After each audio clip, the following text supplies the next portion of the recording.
Good afternoon and welcome to the 2022-2023 Annual Renewal Online Instructions webinar. All school food authorities participating in the National School Lunch Program, School Breakfast Program, and our Fresh Fruit and Vegetable Program are required to complete an annual renewal prior to the beginning of the school year. The purpose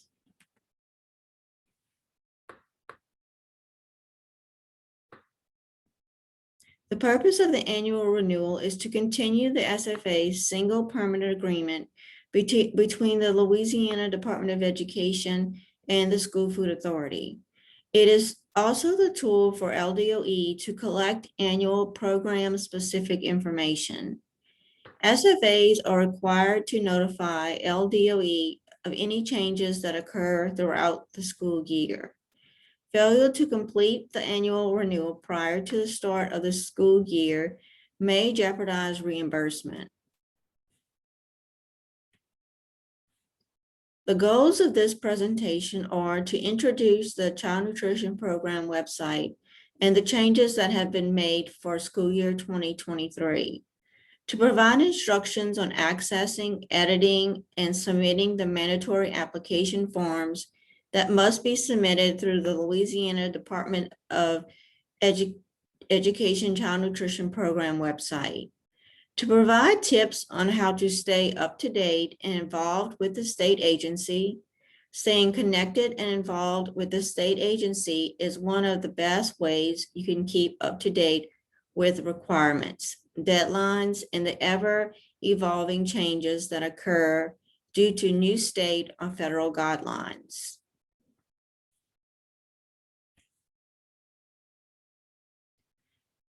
The non-discrimination statement is listed in this training as a reminder of our responsibilities to ensure all eligible people may participate in our child nutrition programs. As equal opportunity providers, we prohibit discrimination in our programs and provide fair and equitable treatment to every participant. Please note that the non-discrimination statement has been updated by the USDA to clarify discrimination based on sex, includes gender identity and sexual orientation. All program materials will need to be updated to include the updated statement.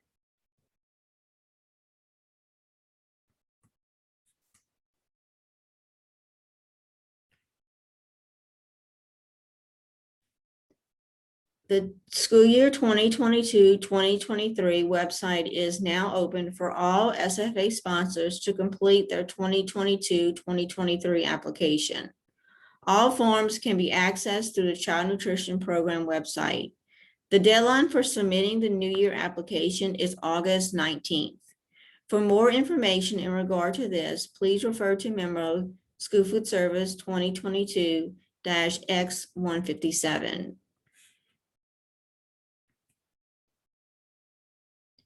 To access the website, you'll connect to your internet and open up your browser. Type the web address, which is http://cnp.doe.louisiana.gov into the address bar. Be sure not to type the address in a search box. Click on the blue sign in button on the upper right side of the screen.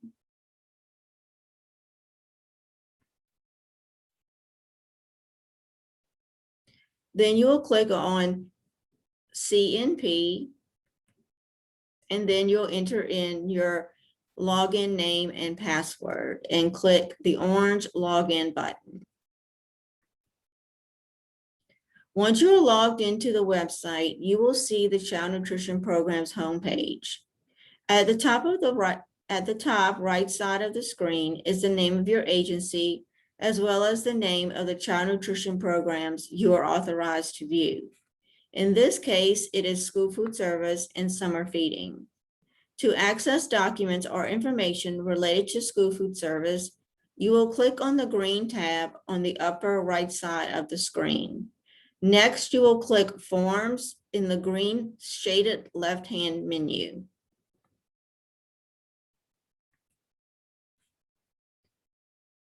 During this webinar, areas that are often submitted incorrectly by the School Food Authority and or have changed for school year 2022-2023 will be discussed. Remember, the LDOE Division of Nutrition Support does have a child nutrition program user manual, which gives more information on filling out the forms if you need additional assistance. You can also contact the state agency with any questions. Information on some forms within the web application will populate into other forms on the web application. So it is important to complete them in the following order. For example, the requirements form must be completed before the website will allow information to be entered into the Schedule A. The required online forms are as follows: requirements, waivers as applicable, policy checklists, Schedule A, collection procedures, collection officials, labor expenses, and income expenses.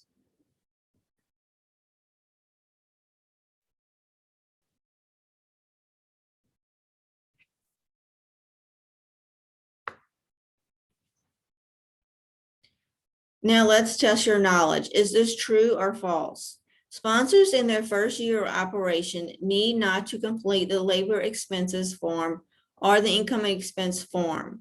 However, in subsequent years, labor expenses and income and expense will be required. True or false?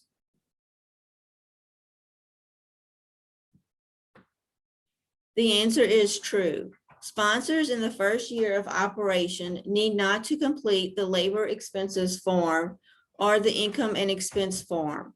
However, in subsequent years, labor expenses and income expenses will be required.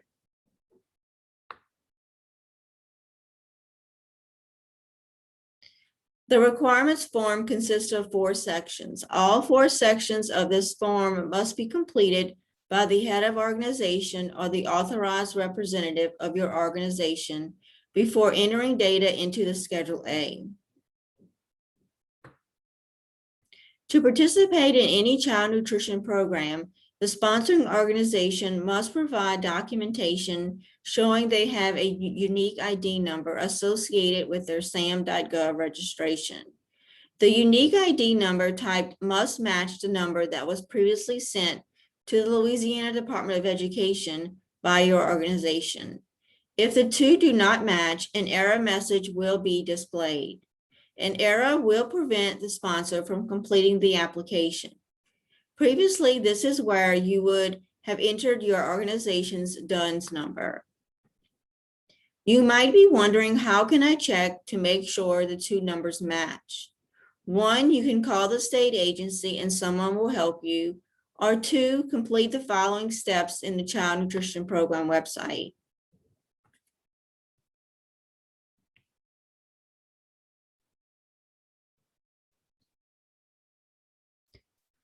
Okay, let's answer this question either yes or no. Can you look up your organization's unique ID in the Child Nutrition Program website? Yes or no? Yes, you can. And now we will discuss how to do that. So you will click on the gray home. To access the requirements, you'll click on the gray home tab in the upper right-hand corner of your screen. And then you will click administration and then sponsors. And now you will see the SAM.gov UID that is listed in the Child Nutrition Program website for your agency. The information on this screen can only be changed by the state agency. We will now discuss the policy checklist. The policy checklist is a list of the essential policies in current prototype forms. For continuing school food authorities, it will be used to renew the agreement with the state of Louisiana for participating in the school food service program. No changes were made to this form for program year 2023. However, there are a few reminders that we would like to bring to your attention. They are as follows. Some sections of the form may not be applicable to your organization. For example, non-pricing agencies can leave question 2, public release, blank. It is required for pricing and both pricing and non-pricing sponsors. Also, LEAs are encouraged to use the FNS prototype application for free and reduced price meals to support access to school meals to all eligible children. The prototype application complies with the federal requirements and meets all criteria examined during an administrative review. If you choose to create your own documents, please remember that all the information listed on the prototype must be captured. If all information is not captured, this will be a finding during an administrative review. The Schedule A consists of 5 parts: the sponsor meal info, documents and certifications, site participation list, site meal info, and severe need eligibility. We will discuss the first tab, which is the sponsor meal info tab. The sponsor meal info page collects the prior school year's average meal costs for meal types that were offered, as well as the current breakfast, lunch, and snack prices. You will also see an extra column, 2021 is now listed. Please note that this column cannot be edited. The information is being pulled from the previous year's Schedule A. The numbers in both columns should never be the same.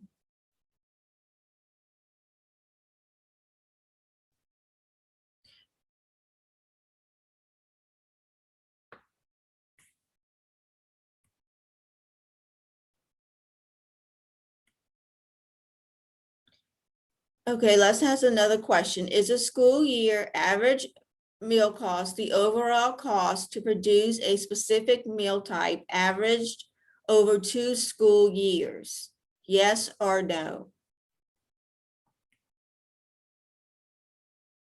The answer is no. It is the school year average meal cost. The overall cost to produce a specified meal type averaged over 1 school year and not 2.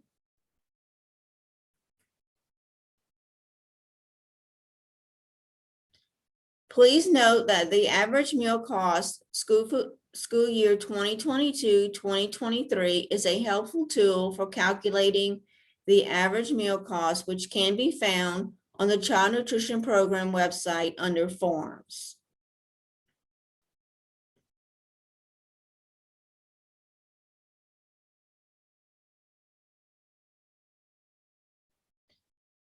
So now we will discuss the documents and certification page of the Schedule A.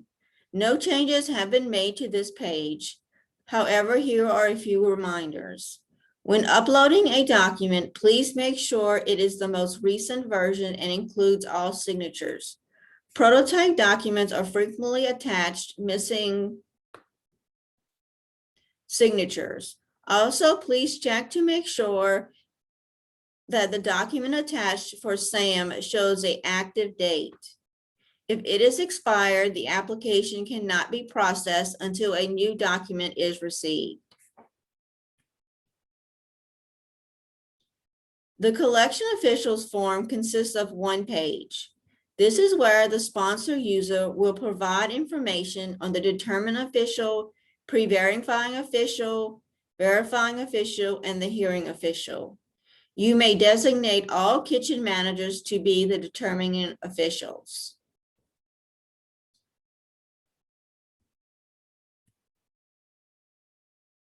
And here is a table that shows all the different, the determining, pre-verifying, verifying, and hearing officials at a glance and their role in the process. The next form is the collection procedures. It is a form which allows you to create multiple point of service collection procedures, provide details about procedures and designate schools/facilities that use them.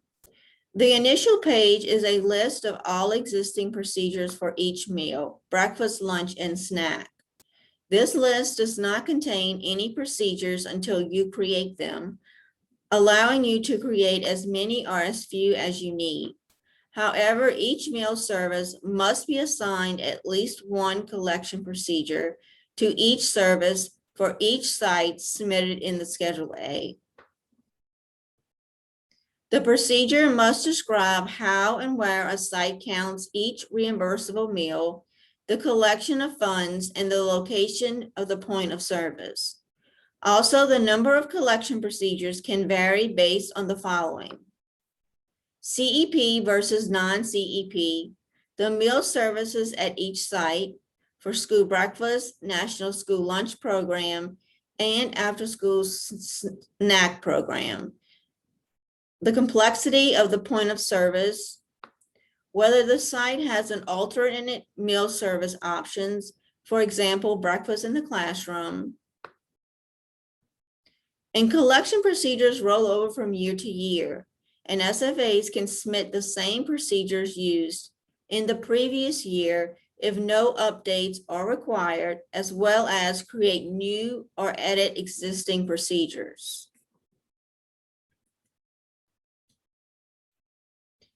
After creating a collection procedure, this pop-up window will appear. If it doesn't appear, please make sure you don't have pop-ups turned off. By default, Google Chrome blocks pop-ups from automatically showing up on your screen. When a pop-up is blocked, the address bar will be marked pop-up blocked. You can also decide to allow pop-ups. To check to make sure pop-ups are not turned off, please complete the following steps. Open Google Chrome. At the top right, click More. Then you'll click on Privacy and Security, and then Site Settings, and then you'll click Pop-ups and Redirects, and you'll choose the option you want as your default setting.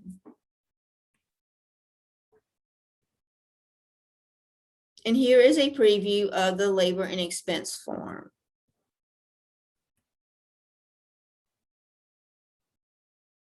The labor and expense form for public SFAs and charter schools is different than private and residentials. For the public SFAs and charter schools, they have to import their PEP data from the Child Nutrition Program website. All child nutrition directors and authorized representatives should have the correct login rights to import PEP data. If another staff member needs to import PEP data, the child nutrition director can check or modify the user's login rights. And listed below on this slide is the steps that they will follow. Some common issues that we find for public SFAs and charters is SFAs report being late in submitting the online application due to delays in PEP data availability. If PEP data is imported incorrectly, it can be re-imported and previous data will be overwritten. Also remember to check by site. If a site's data is verified as correct with adjustments included, make note to find adjustments in the income and expense form under the labor expense section. Adjustments will only appear for the systems that import PEP data. For private SFAs and RCCIs, the information must be entered manually. There are only a certain few scenarios where no staffing data reported for a site is allowed, and we will go over a few. A school shares a cafeteria with another school. Example, an elementary and middle school are side by side. All staffing is reported at one of the sites. Another example would be the site uses a food service management company. Site staff are employees of the food service management company, not the SFA, and do not get reported in this form. This is for charter schools.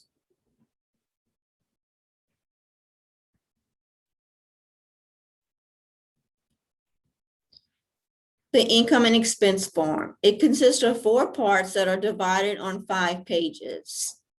Part 1, income and reimbursement. Part 2, expenses, food used, labor and benefits. Part 2, equipment and other direct costs.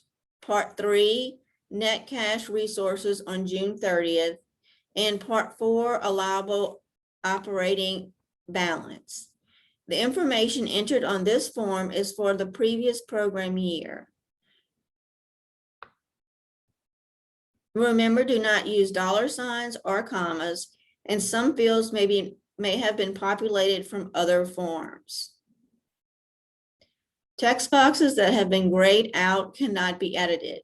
These fields have been populated from other forms, such as the labor and expenses. The computer calculates all values printed in the total columns.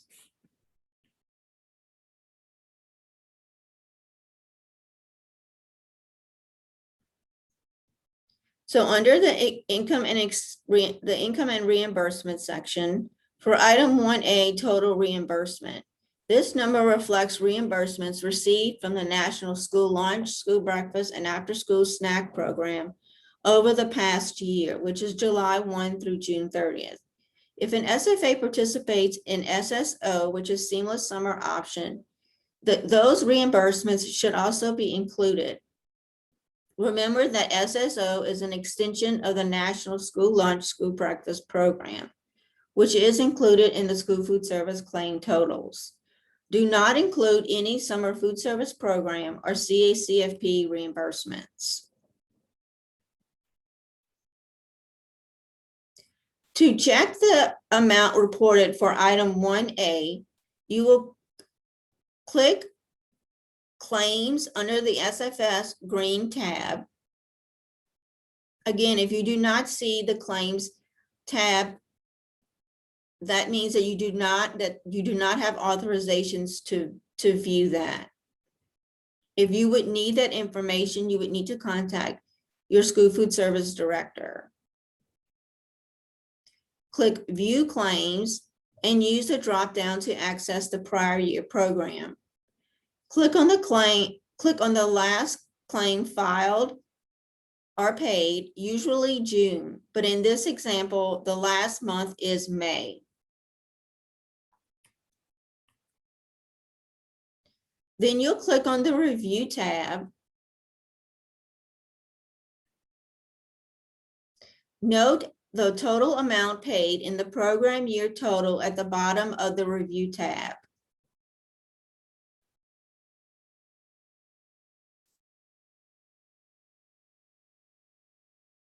That is the number that you are going to type into the 1A.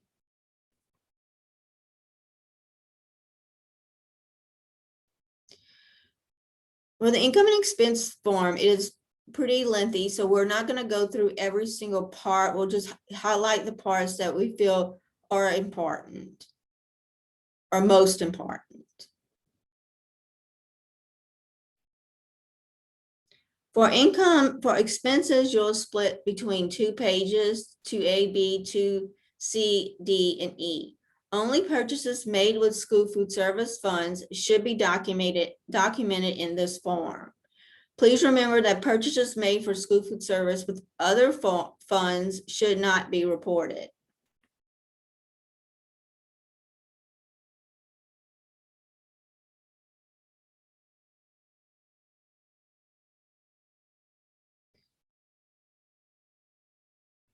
For item 2E, total expenses, please compare the total expenses reported in item 2E to the total income reported in item 1I to make sure that the income is equal to or greater than the expenses.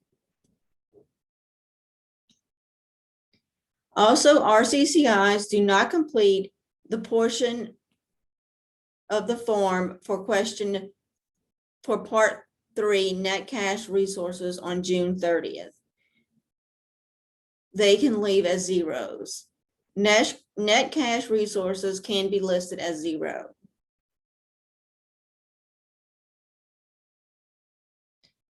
For allowable operating balance, RCCIs do not complete this portion of the form. The site calculates and populates this information. It also determines if a corrective action plan is needed.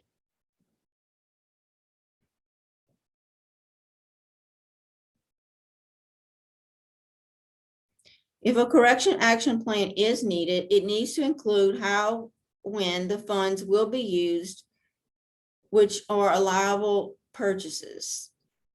An example of an acceptable corrective action plan would be excess funding will be utilized for purchasing new reach-in coolers for 8 schools between now and August 31, 2023. After all the forms are complete, you will click Submit. Here is a screenshot of an application that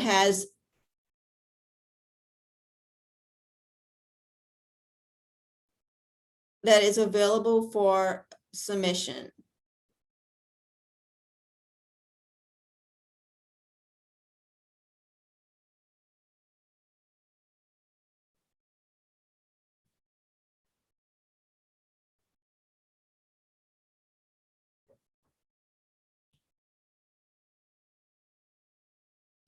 Actually, this form is not available for submission because the requirements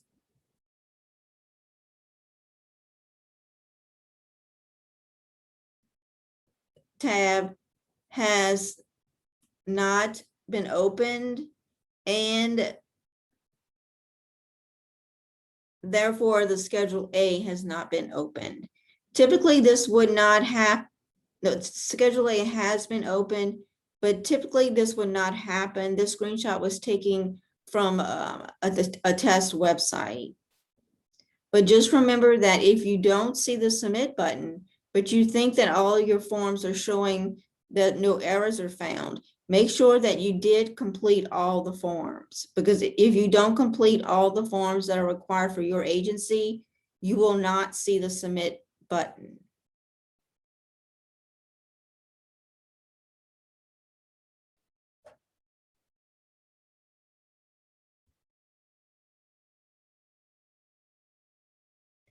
So in this case, the application is missing the labor and expense form.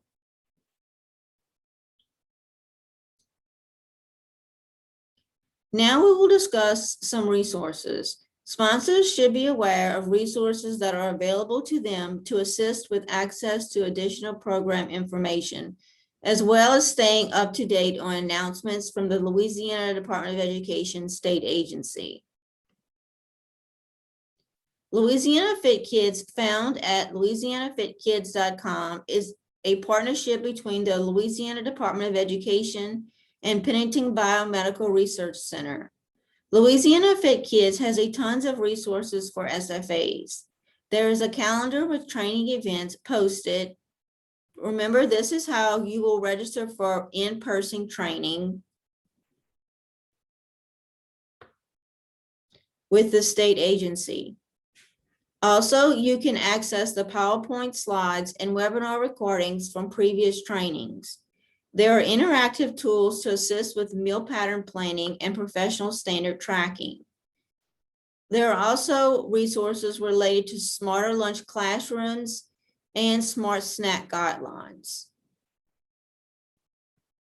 as well as many other helpful tools. Please contact the office anytime you have any questions. We want to help, we enjoy helping, and we would always rather you call and ask an important question than not. We are available by phone